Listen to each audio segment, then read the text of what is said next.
Welcome to Chillin' 101. We hope this video helps. You begin by signing into your Microsoft account and opening OneDrive. This stores your document automatically and enables autosave. Once signed in, click New then Word document to start immediately because that bypasses extra downloads. Make sure to glance at the ribbon tabs, Home for formatting, Insert for media, Layout for page setup, since knowing where Tools Live speeds you up.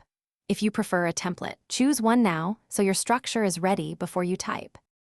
Now add and structure content. Apply heading styles to create a navigable outline because headings generate the navigation pane and aid accessibility. When adding visuals, use Insert to place pictures or tables and resize them with corner handles for clean layout. For collaborative editing, turn on track changes so edits are visible and add comments where you want feedback. Once done with a section, use Find and Replace to fix repeated errors quickly and keep your document consistent. Finish by proofreading with Read Aloud and run the accessibility checker because that catches issues readers might face.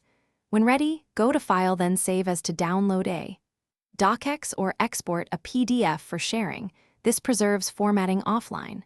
Make sure autosave remained on so no work is lost, and if collaborators still see old versions, ask them to refresh. If syncing fails, check your internet. Sign out and sign back into OneDrive. This usually restores connection and uploads pending changes. Thanks for watching. Consider subscribing if we helped you.